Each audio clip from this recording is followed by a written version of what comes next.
They're calling for a pretty intense week of weather ahead. It started snowing this morning and it has since stopped and melted, and now there's a low pressure system coming through along with a cold front, which is bringing really strong winds and a pretty big drop in temperature, along with rain and snow. And it's supposed to last all week, which should be interesting. So the wind is just starting to pick up now, and the rain has come as well, which probably means that the front is making its way over top of us. But yeah, it might be a bit of a rough night for sure. I'm trying to decide if I want to keep the tarp up or down. I'm keeping it up for now because we're supposed to get a bunch of rain and snow, and I want to keep that out of the cabin. But we're also supposed to get 90-kilometer-hour winds, which means that there's a lot of flapping, and yeah, I don't know. I'm gonna keep it up for now. If I have to, I can always run out in the middle of the night and take it down if it's really that bad, but so far so good, keeping my fingers crossed. It's funny, Jonas is actually traveling for work again for the next couple days, and it often seems to match up with like big snowfalls and stuff. Obviously it's not planned, and he doesn't even go away that often, but the times that he does, it seems like we always get these big snows, so it's kind of funny. But I have the boat to myself, and I will just be trying to stay warm and keep the heat in, and yeah.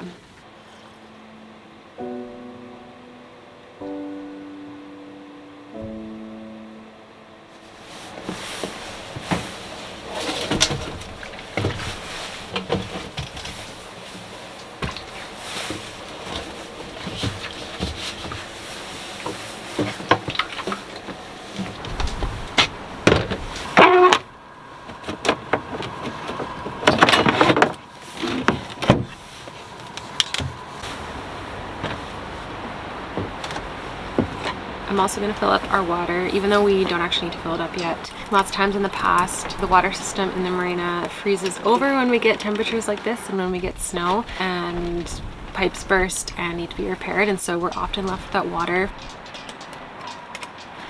That actually happened with the last snowstorm a few weeks ago, and so just in case, I did fill up our water. Even though we didn't need any, I want to be able to go a week or two without access to water, just in case. Our tanks don't freeze because we heat the cabin of the boat, and I think probably even the fact that we're below waterline might help insulate the hull a little bit. So it's never a worry about our water freezing on the boat, it's more so our water source, which is on the docks, seems to freeze all the time, and it's often out for up to a week. So yeah, just being prepared and trying to plan ahead. The other thing is, when temperatures get into the negatives, our hose can freeze up, and so it just makes it way easier if I do the water ahead of time. Even though we do drain our hose after using it each time, there often is some residual water in there, and when temperatures drop below freezing, it kind of freezes up.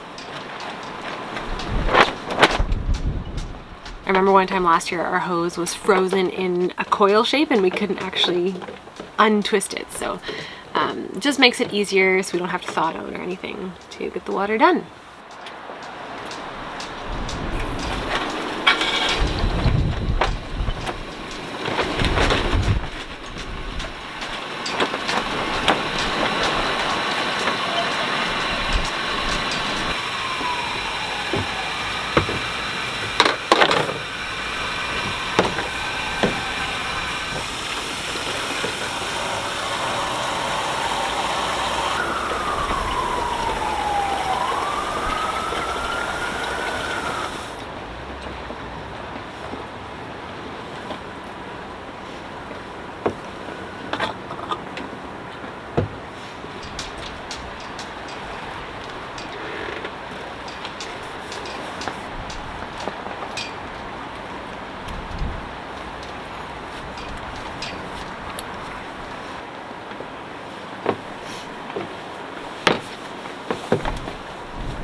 Well, the snow is back again this morning.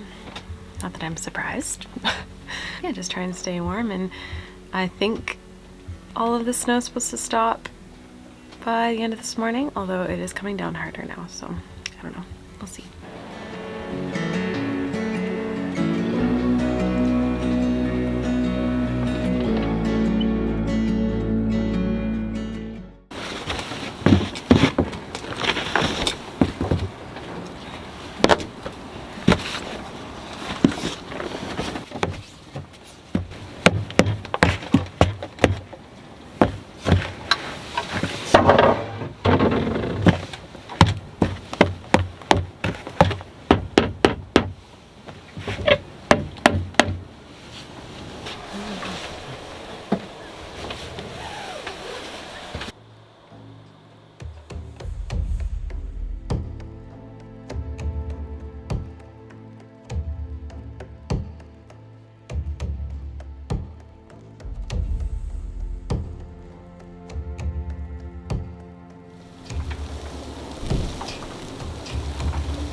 This is insane.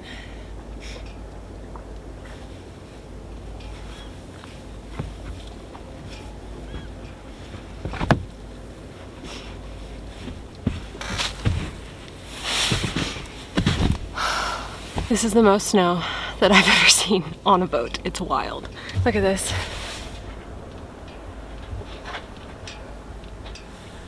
The snow started last night and it just did not let up until this morning. I'm just kind of like shocked. It's crazy.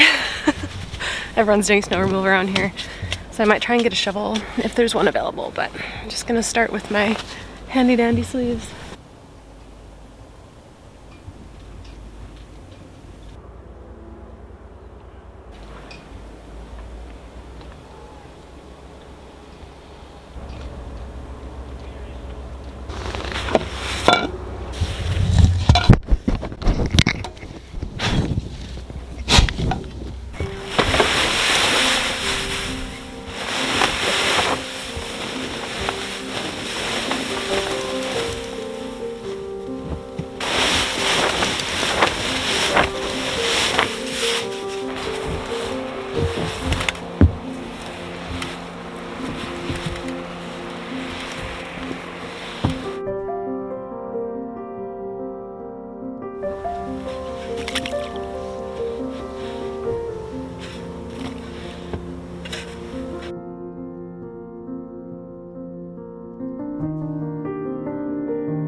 Living on the boat keeps us close to the weather. While storms remind us how fortunate we are to have shelter on Blue Moon, it is a gift when they pass. As the weather clears and systems pass over, I like to visit the water and experience the peace that follows a storm.